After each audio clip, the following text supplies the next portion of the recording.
everybody, it's Tara Green here, and it is the Gemini cold, very rare full moon of the Moon-Mars occultation. Some people are talking about it as Mars being eclipsed by the moon, and even though this happens once every 2 years and a bit, we don't usually get to see it. So you can look up at your local maps where this will be happening, and the full moon actually happens at 11:05 p.m. That's Eastern Standard Time, so hopefully it will be clear where you are. And then the moon and Mars are opposite each other, so Mars is opposite the Earth. It will be looking big because it's retrograde, so much closer to the Earth, brighter to the Earth. And the moon Mars occultation happens 11:19 p.m. So it happens within minutes of the full moon. That is, so 11:19 p.m. is Eastern Standard Time, and it's the Sun opposite Mars happens at 12:42 a.m. So it's about an hour and a bit, an hour and a half. Again, you will see this in different parts of the world. I think it's a very rare and very auspicious occasion spiritually and symbolically, because as above, so below. So the planet Mars representing the warrior, the defender, the fighter, the action, the initiator, the ruler of the masculine energy. He is retrograde right now, and he's out of bounds, which means he's not in his usual characteristics. He's kind of a free spirit right now. Conjunct the moon, the feminine. So we will see the moon being larger, much larger than Mars. Mars will appear to be swallowed by the moon. And it's in Gemini, so we're dealing with that sense of complementary duality, which in this universe, everything exists in its opposite mirror phase, because we have to have that. So it's ridiculous to try to dissolve or get rid of genders, even though that's politics.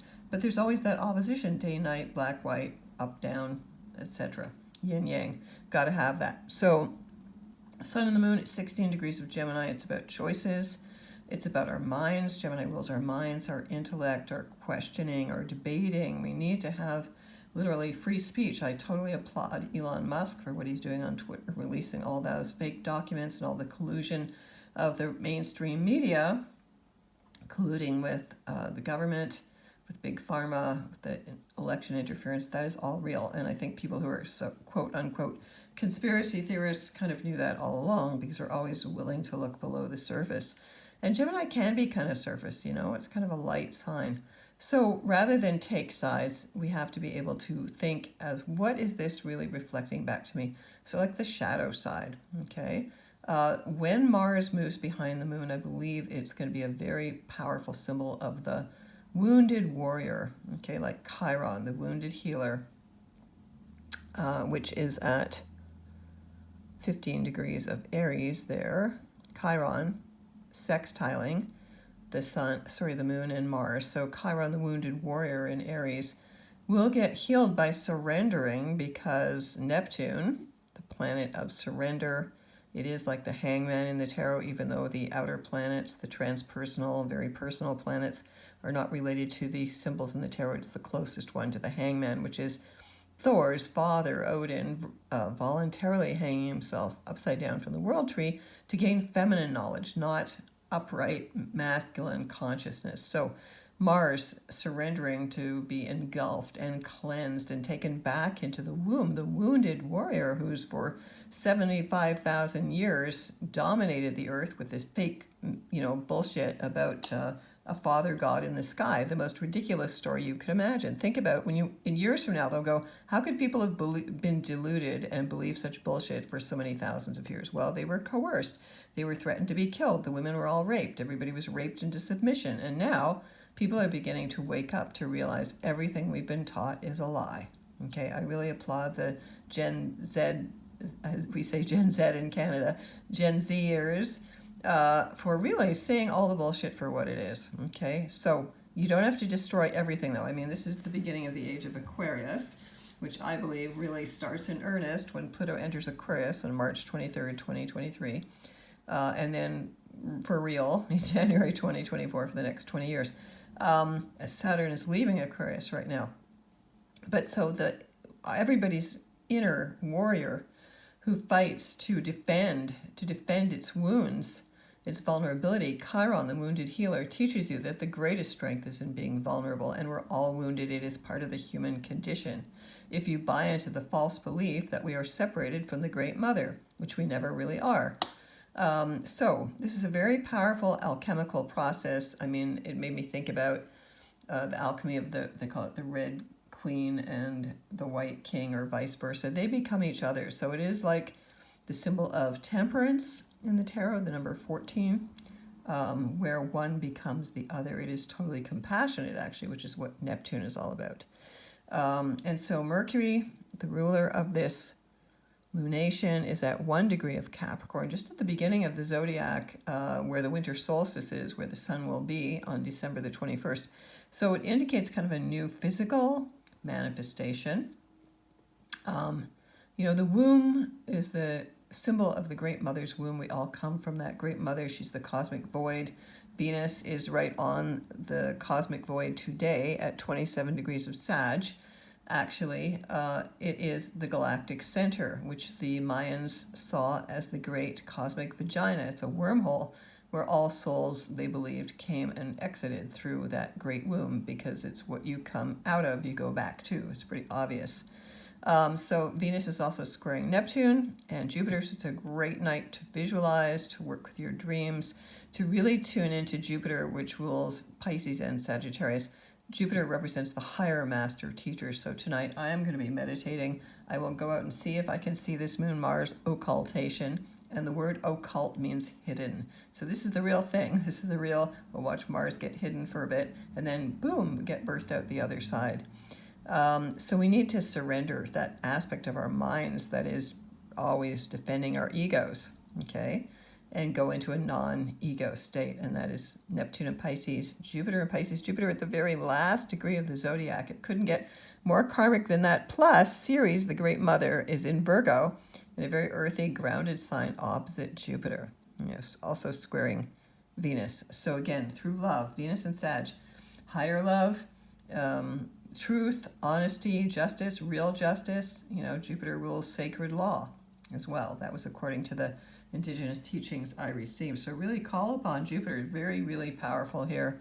Last degree of the zodiac. It's very symbolic. We are finishing 2022. I know it seems bizarre. How did we get here already? It seems like everything just jumped forward. The last full moon of 2022. Saturn and Uranus, excuse me, my voice is a little bit hoarse since yesterday. Saturn square Uranus, still in their old battle between the old guard and the new guard.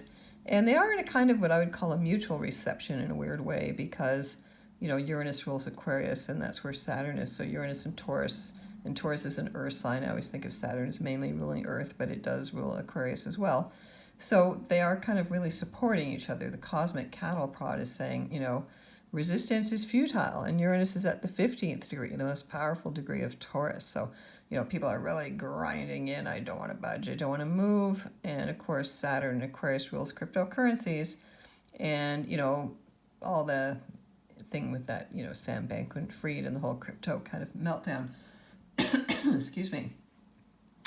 So what else have we got going on here? The sun is, of course, opposite the moon. That's what all full moons are all about. So the sun opposite Mars in Gemini, your brain might be feeling very fatigued, very tired. There's also big solar flares coming in.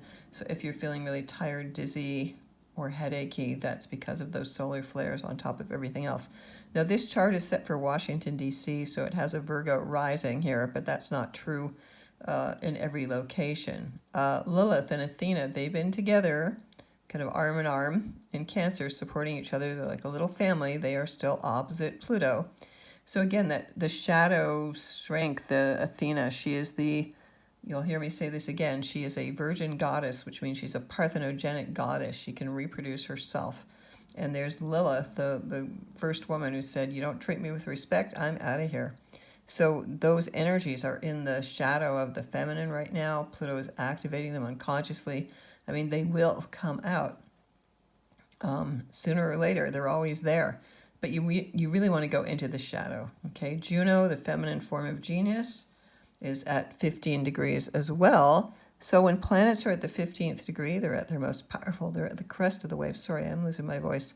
15 degrees of Pisces. also sextiling Uranus. So again, that feminine form of genius, that multitasking energy is what we can really tap into right now.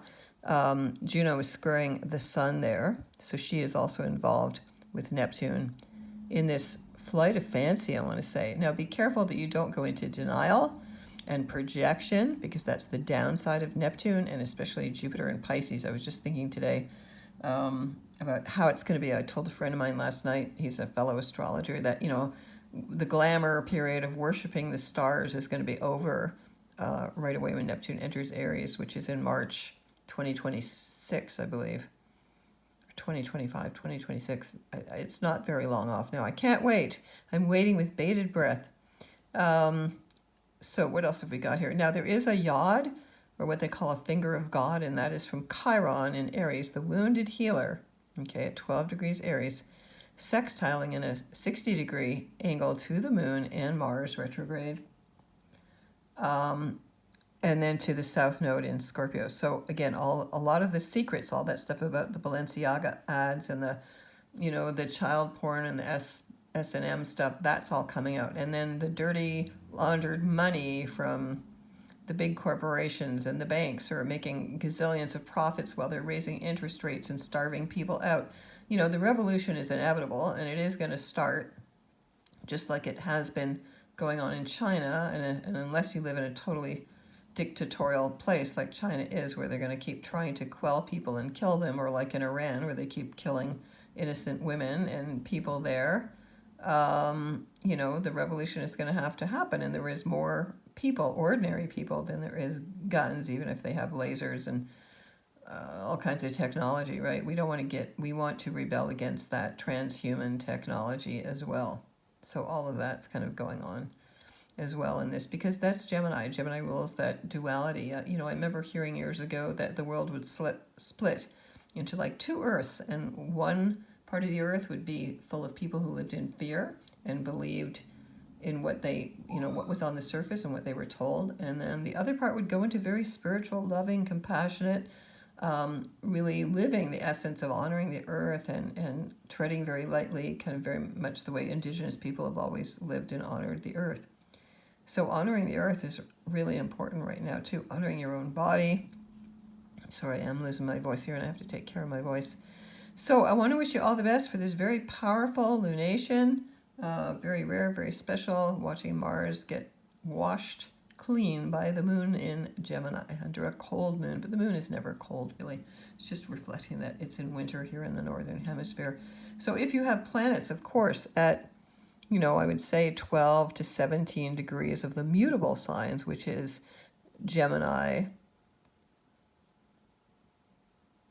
Virgo, Sagittarius, Pisces, you're going to feel this the most, okay? But there is that feminine form of genius there at 15 Pisces, really. If you tune into that, if you look at things from a different form of consciousness, you'll be able to see that there are many, many solutions as well. So if you want to get in touch with me, I'm at tarot.com. I am having a discount now if you want to buy 2023 your own astrology, tarot, numerology readings. I have a discount on that. So you can go to my website at tarot.com and find out more about that. Sending you many, many blessings.